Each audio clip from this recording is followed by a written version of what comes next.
देखो भी आज हम बात करेंगे, ये भी 2025 का क्वेश्चन पेपर है। What is the grossing, DMLT second year का, ये साइटोपैथोलॉजी हिस्टोपैथोलॉजी का, ठीक है ना, अप्रैल 2025 में हुई है। What is the grossing, why it is necessary, grossing क्या है और ये क्यों आवश्यक है। Discuss various technique of gross examination की वेरियस टेक्निक बताओ।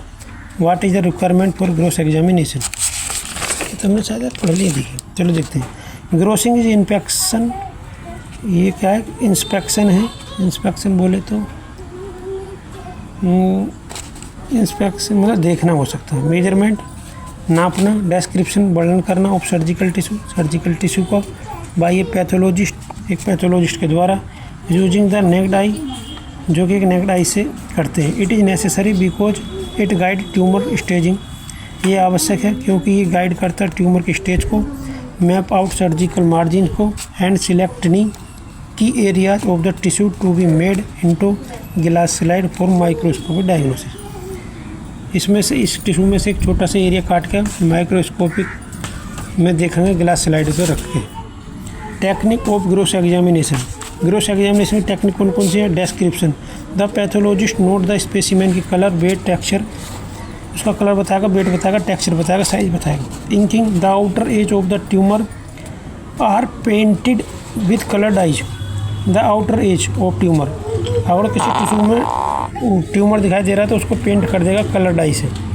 This help the doctor know if the cancer was fully remove, इससे डॉक्टर क्या आइडिया लगा लेगा कि जो कैंसर है वो पूरी तरीके से किसी ऑर्गन से रिमूव कर दिया गया है या नहीं। सीरियल सेक्शनिंग क्या है, लार्ज ऑर्गन और ट्यूमर, और कोई लार्ज ऑर्गन है या ट्यूमर है, are sliced like bread to look for internal disease, are slice काटा जाएगा एक ब्रेड, रोटी की तरह या ब्रेड की तरह, लुक फॉर इंटरनल डिसीज, अंदर की बीमारी देखने के लिए, and map how far A mass has spread, और उसको अंदर से देख लेगा कितनी बड़े लेवल पे वो कैंसर फैल रहा था, ठीक है ना। Sampling, small bits of target tissue are placed into tiny plastic box, small bits छोटा टुकड़ा ऑफ टारगेट टिश्यू, किसी एक टारगेट टिश्यू का आर प्लेस रखा जाता है इनटू टिनी प्लास्टिक बॉक्स में, जिसको कैसेट बोलते हैं, कॉल्ड कैसेट, हाँ देखो कैसेट लिखा, फॉर फर्दर केमिकल प्रोसेस, और आगे के केमिकल प्रोसेसिंग के लिए।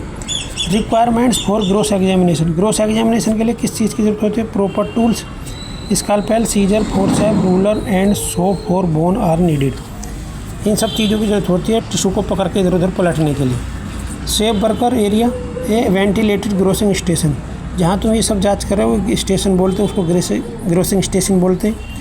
दैट रिमूव टॉक्सिक फ्यूम्स, जो कि क्या है, टॉक्सिक फ्यूम्स को बाहर कर देता है। Fixative chemical like formalin are use to stop tissue from rotting, आगे की जांच के लिए फॉर्मेलिन में उस टिश्यू को रख देते हैं ताकि माइक्रोस्कोपिक लेवल की जांच कर सके। क्लिनिकल हिस्ट्री, द पेशेंट की background must be received so the pathologist know what to do look for, मरीज की सारी हिस्ट्री लिखी हुई होनी चाहिए ताकि डॉक्टर आगे देख सकें कि हमें इसमें क्या क्या देखना क्या नहीं देखना।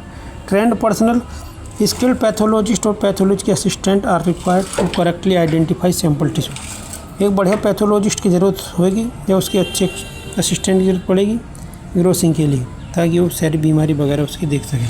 बस इतना ही है, इसमें ज़्यादा कुछ नहीं है, ठीक है ना।